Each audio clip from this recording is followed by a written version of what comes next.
F. Kennedy, the man, the myth, the memory. The torch has been passed to a new generation of Americans. 25 years after his death, a look back at the man who defined modern politics and inspired a generation.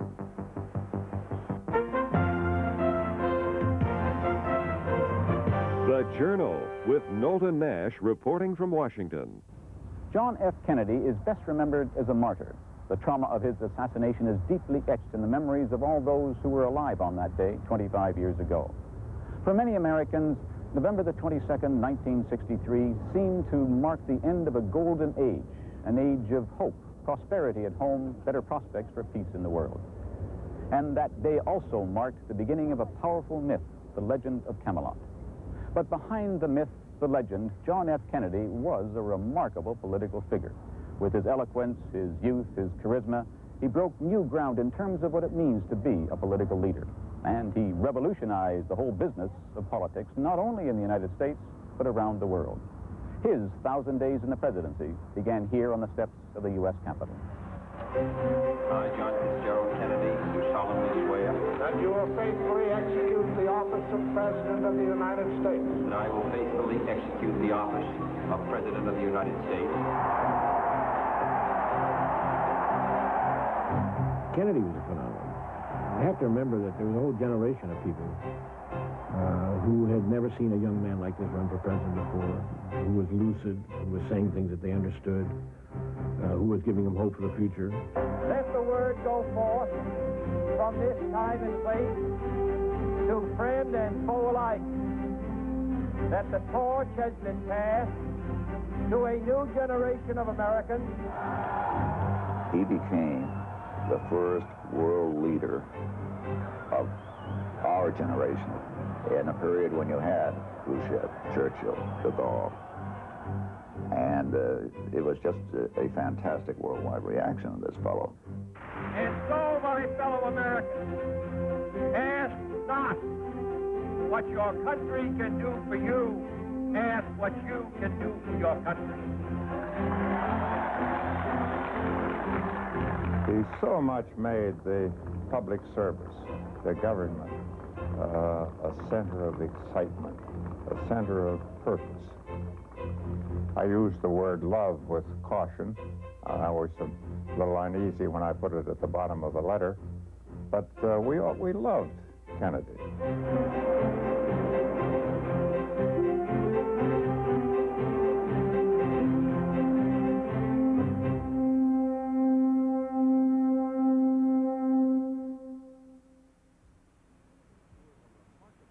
The Kennedys were a remarkably rich, big Irish Catholic family from Boston, a privileged, tightly knit clan.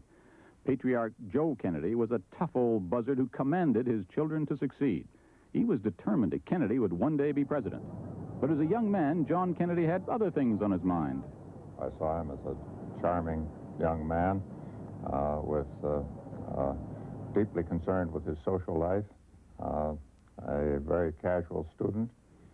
John Kenneth Galbraith was a Kennedy friend and advisor who taught the young John Kennedy at Harvard in the 30s.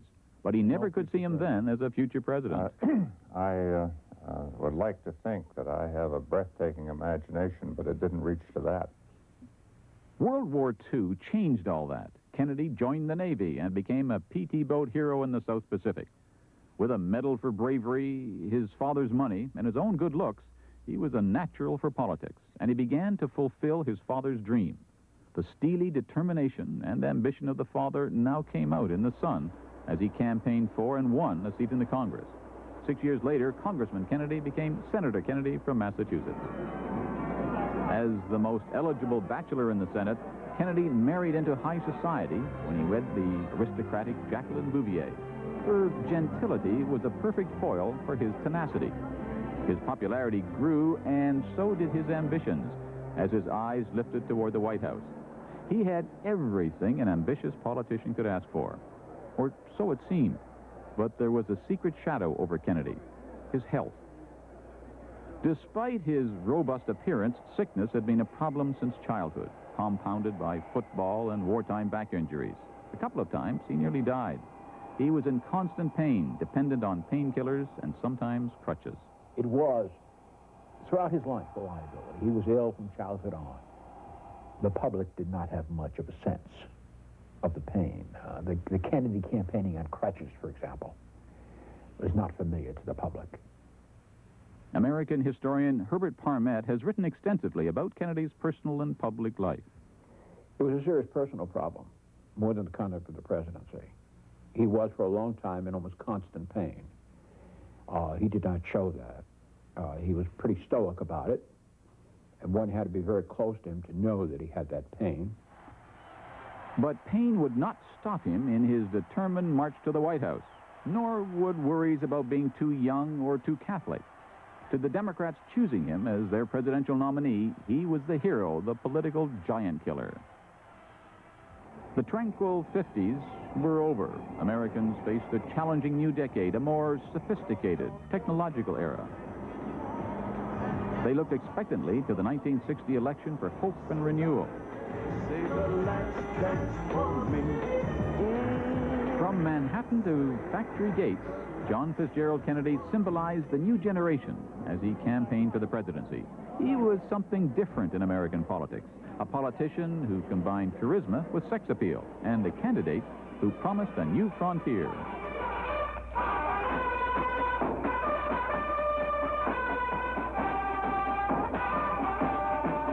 At first, it seemed like an old-fashioned campaign. The parades, the bands, the crowds, the handshaking.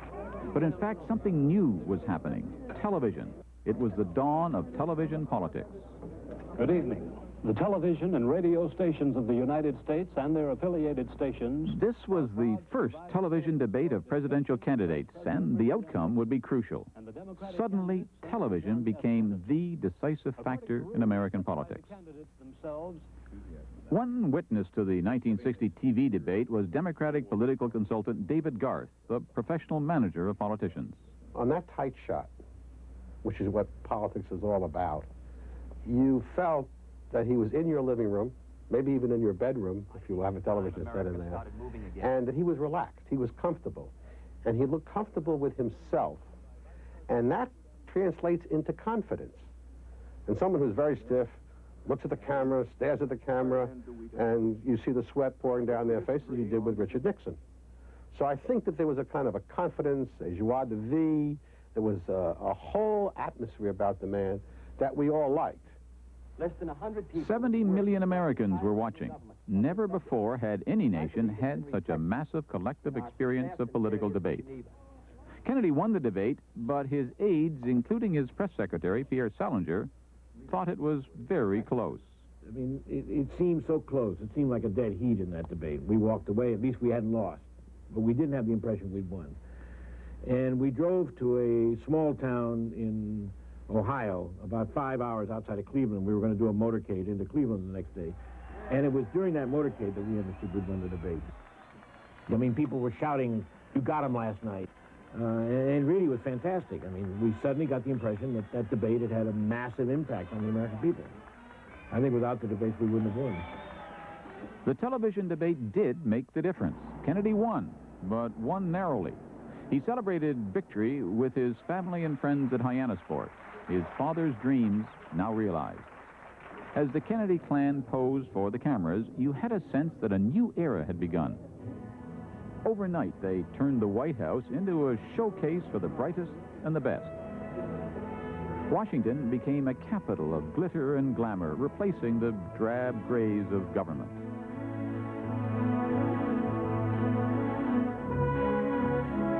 The White House suddenly became a different place. It was a new day. Liquor was served in reception after the inauguration, which astonished some people. Liquor in the White House? The White House was a place where Pablo Casals could come to for a concert, where intellectuals, leading intellectuals and artists were proud to be invited. So there was that tone of sophistication from the elegance of the French chef to the finest in music. All of this was part of a wonderful make-believe land. The media-wise Kennedy knew the value of the camera to the presidency, and he invited it backstage. Private parties aboard the presidential yacht were recorded for a public eager for intimate glimpses of what became the American royal family.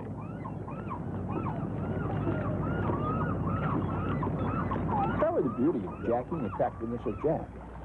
There was, of course, the makings of what Jackie then tried to establish as a Camelot era. This handsome couple, regal. The Americans do not have a king. They need a king, and so they had. And Jack and Jackie, king and queen, and lovely children to go along with it, and all the trappings of the court. The most endearing portraits were of the Kennedy children, John Jr. and Caroline. They showed Americans a first family with which most of them readily identified. He was a Second World War veteran, okay? His children were baby boomers, what we call now the baby boomers. Most of America was going through the same situation. He had a young wife, he had young children, he had babies.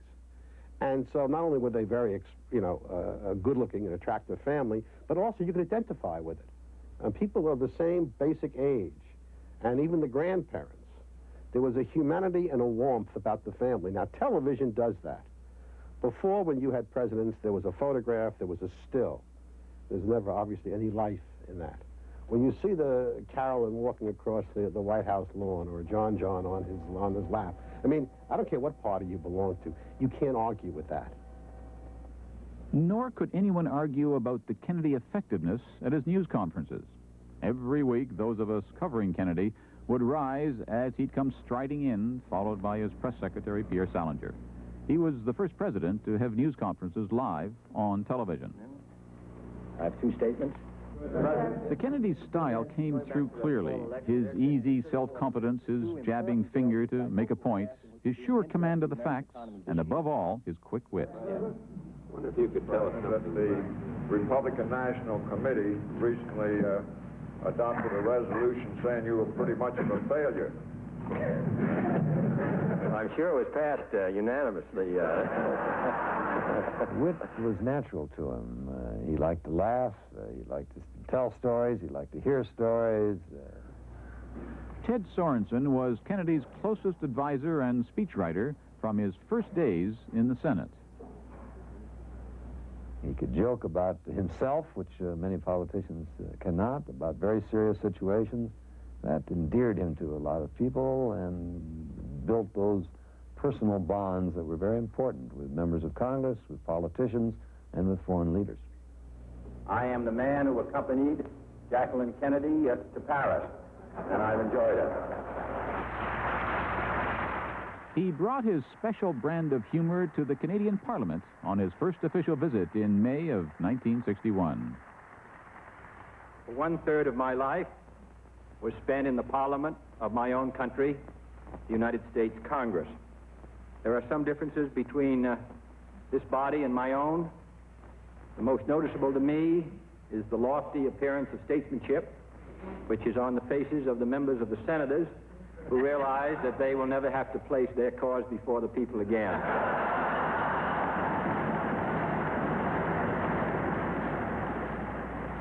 But for Kennedy, there was more to being president than charm and style. He was a realist disguised as a romantic.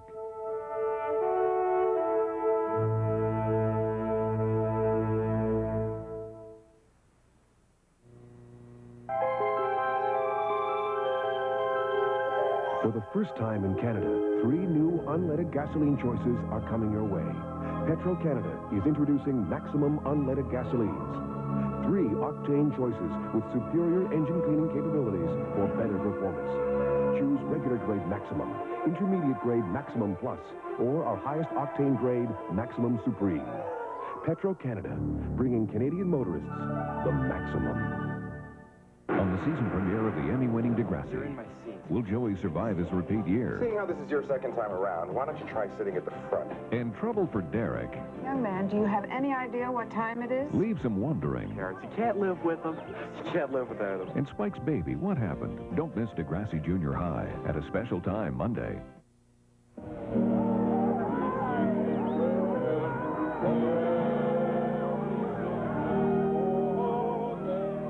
The ugly cancer of racism had not changed much since the American Civil War. The struggle by black Americans for equality had continued through the 1950s, and the 60s brought a wave of protests, marches, and civil disobedience, and violent white backlash. Kennedy faced the greatest social upheaval in the United States in 100 years. And if necessary, we must be willing to fill up the jails all over the state of Florida. Nothing in his privileged upbringing had prepared Kennedy to deal with this explosive issue. Well, when he first took office, Kennedy really didn't have a strong interest in the civil rights movement. This is made very concrete in terms of his attitude towards legislation as it goes through the Hill. Historian and journalist Juan Williams recalls why Kennedy was initially reluctant to confront the issue of civil rights. Southern Democrats, segregationists, Dixiecrats ran much of the Congress of this country. And so he was having to deal with them and, in fact, had come out of the Senate having dealt with these men. So he understood how things were going to get done and felt, in a way, threatened by the civil rights movement at first, by its ferocity and the passion involved. Historian and family friend Arthur Schlesinger was a White House official with Kennedy. I think that he and his brother, who was Attorney General, was particularly involved with the enforcement of constitutional rights. Both of them underestimated the moral urgency, the moral desperation behind the civil rights movement. But they learned, they were educated by events. The pivotal educating event was the enrollment of black student James Meredith at the University of Mississippi. Violence threatened. State officials, led by Mississippi Governor Ross Barnett, supported the segregationists. Kennedy moved in. Governor, this is the President speaking.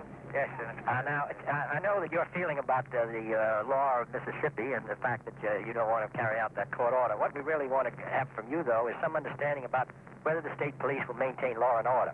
Well, they'll do their best to. They'll do everything in their power to stop it. Now, what about the suggestions made by the Attorney General in regard to not permitting people to congregate and start a mob?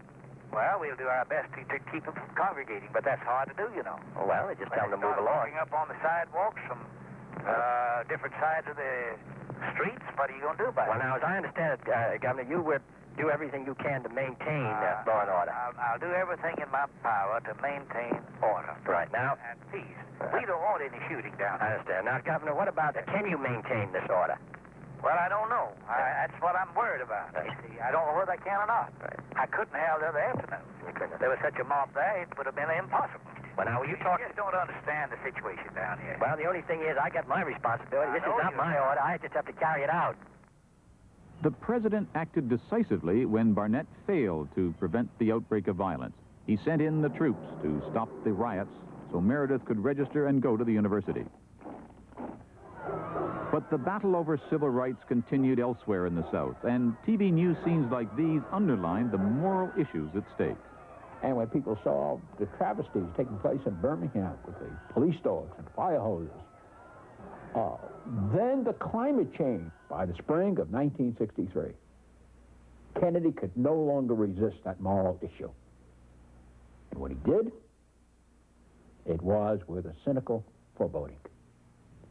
He knew he had crossed that line, and he would pay a political price. But once Kennedy had signed on to civil rights, his commitment to the cause was unequivocal.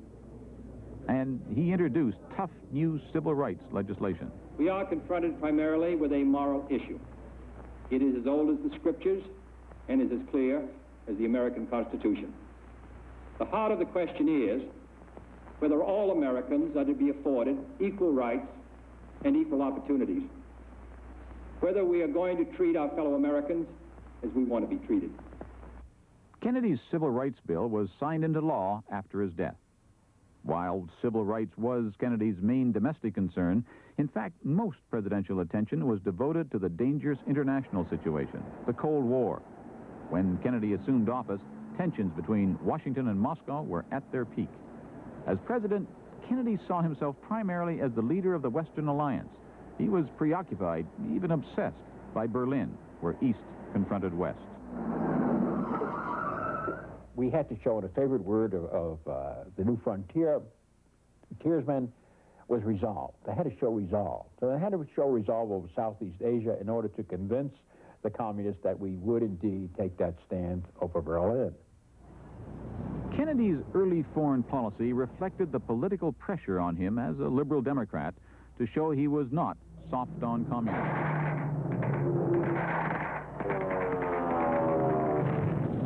And that led him into his greatest humiliation. Within weeks of moving into the White House, he agreed to an existing CIA plan to invade Cuba. Kennedy accepted blame for the disaster, but he learned to be skeptical from then on of advice from the military and from the CIA.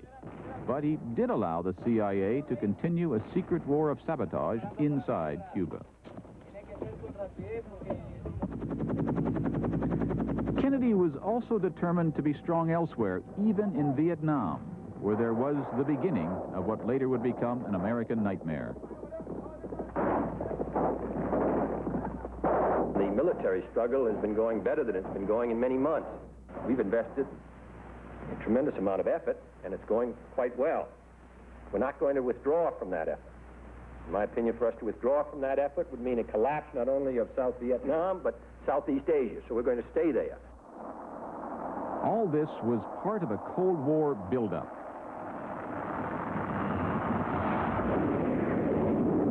Kennedy wanted to show American toughness. He wanted Moscow to see his resolve to defend American interests. In the spring of 1961, Kennedy came face-to-face with his Cold War adversary Nikita Khrushchev at a summit meeting in Vienna. But the atmosphere quickly became acrimonious, and the discussions broke down into bitter argument. Tensions increased in Berlin.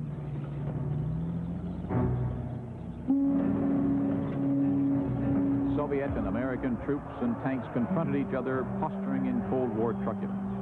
Finally, Khrushchev backed away from confrontation. Instead, he put up a wall. If he couldn't force the Americans out, he could keep the East Germans in. But the wall gave Kennedy a propaganda triumph. As he approached the end of his second year in the presidency, Kennedy found that governing in a nuclear world was a lot more complicated and a lot more difficult than he had ever imagined. And at this precise moment, he came face to face with the greatest challenge of his presidency, the Cuban Missile Crisis. The crisis began in the fall of 1962 when an American U-2 spy plane produced clear photographic evidence of sites for offensive missiles in Cuba. The pictures made the intentions clear, a Soviet-Cuban attempt at nuclear blackmail of the United States. Kennedy called in advisors. Some proposed invasion or an air attack. It was a supreme test of Kennedy's character, and he displayed a mixture of caution, patience, and firmness, which would prove crucial to a peaceful outcome. Kennedy had great capacity to refuse escalation. He was a cautious man. He proved his manhood in the South Pacific during the Second World War, so he didn't have any macho problems in that way. And he was under great pressure from the Joint Chiefs of Staff and DNATs and others to make a sneak attack and take out the missile bases. And this, from Kennedy's viewpoint, the use of force ought to be a matter of last resort, not a matter of first resort. But for those of us covering the story then, it felt as it must have felt in London in late August 1939. The unthinkable suddenly became thinkable as Kennedy addressed the nation.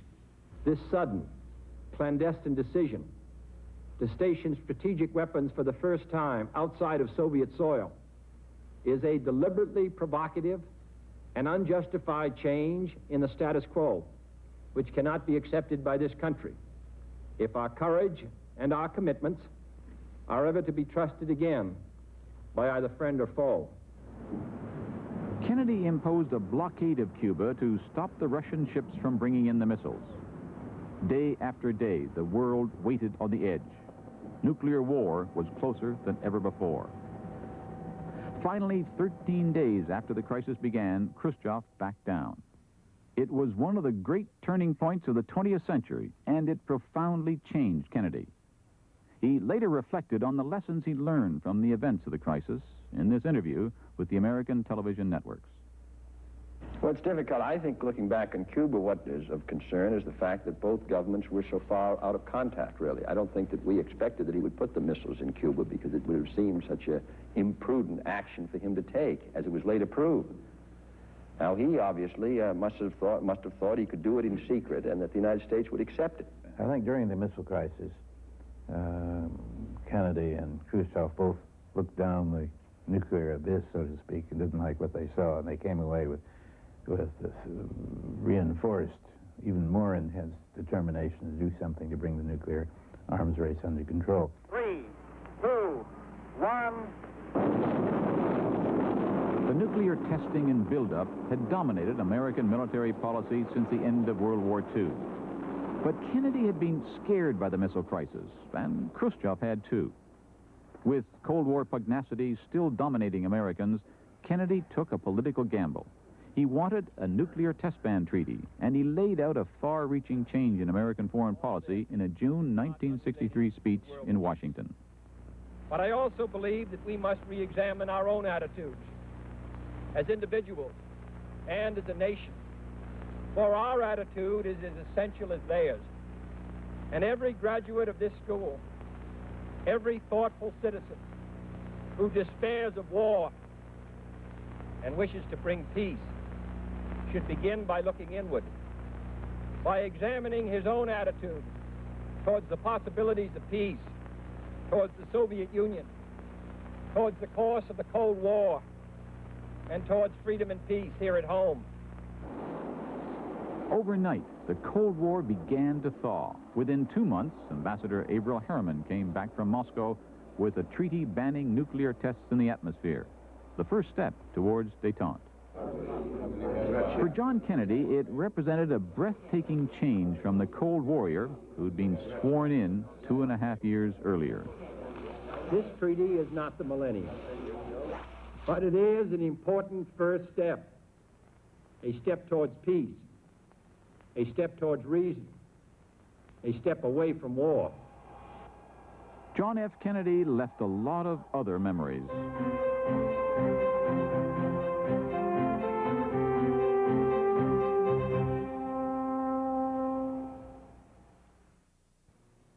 Sunday. They were young. They wanted to change the world. No, I'm just doing some things right now. Julie wanted to be part of the cause. So how was the girl next door transformed into an armed guerrilla? Watch the shocking true story of the Squamish Five, Sunday. Are you afraid of this much maligned creature? Wednesday on The Nature of Things, Piercing the Dark. You too may learn to love bats. Ma'am, we have reason to believe that you committed a theft. There's more to a crime than meets the eye. Can I call you sometime? For Carrie, and a young offender I'm going to tell you who this arsonist is. faces his past when an outspoken broadcaster breaks the law. His name is Thomas. Can Leon help him back onto his feet? I'm so sorry for what I did. Straight Legal, tomorrow. Canadians at war, remembering moments of valor. We took the ridge. Moments of shame. They were screaming. The Killing Ground, a shocking 2-hour special, Tuesday. Happy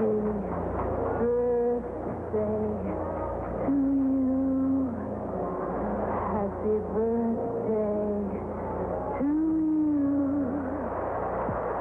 Happy birthday, Mr. President.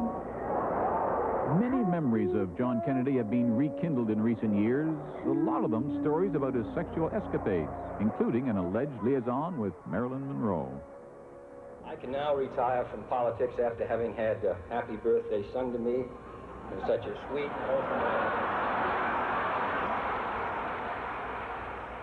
When John F. Kennedy served in the U.S. Senate in the mid to late 1950s, he had quite a reputation as a playboy. That was certainly very well known to most of us in the Washington press corps at the time. So it's not surprising that in the years following his assassination, his sexual exploits were revealed and the Camelot legend tarnished. It was not a big media issue in those days. Occasionally somebody would bring the subject up, and my answer would be, first of all, is it affecting his ability to be president of the United States, if in fact it is going on?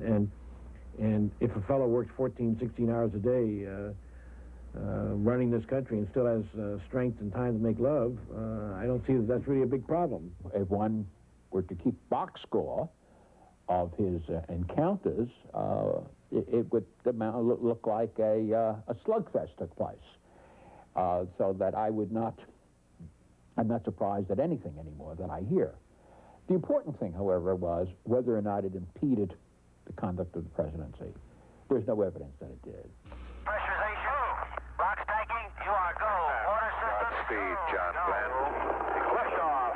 The clock is operating. But Americans prefer to remember Kennedy as the president who challenged them to excel. I believe that this nation should commit itself to achieving the goal before this decade is out of landing a man on the moon and returning him safely to the earth. John Glenn was a hero, and Kennedy racked up another triumph in this new age of vitality and youth. If everybody had an ocean across the USA, then everybody'd be served like California. Americans remember it, too, as a very special time. There was prosperity at home and peace abroad. And perhaps most of all, Americans remember the idealism of the president who created the Peace Corps, whose pragmatic idealism inspired so many to pursue careers of public service. He captured the imagination of a whole young generation of Americans who now have evolved and are still around and who still remember that as the inspiration of their own careers. And many of them went into politics and are today important people in American politics, not only in America, but in Europe, in Japan. You go anywhere and you find people who ran for public office at the time Kennedy was in power because they thought, they agreed with Kennedy's view that public service was something that was important for young people. Ich bin ein Berliner. John Kennedy is remembered, too, as the last American president whose popularity encircled the globe. Overwhelmingly, what Kennedy did was to inspire a generation with confidence that leadership could be effective. But more than that leadership could be principled, and that idealism was not out of place. Basically, the country was at peace, and the country was also gaining confidence in its leadership. There was a feeling of well-being, and that was associated with the presidency. Americans viewed it as a high point. A bulletin from CBS News: President Kennedy has been shot by a would-be assassin in Dallas, Texas.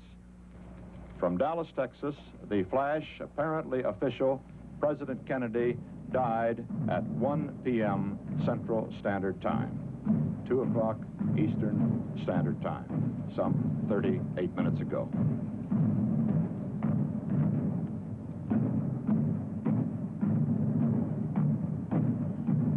It was November 25th, 1963.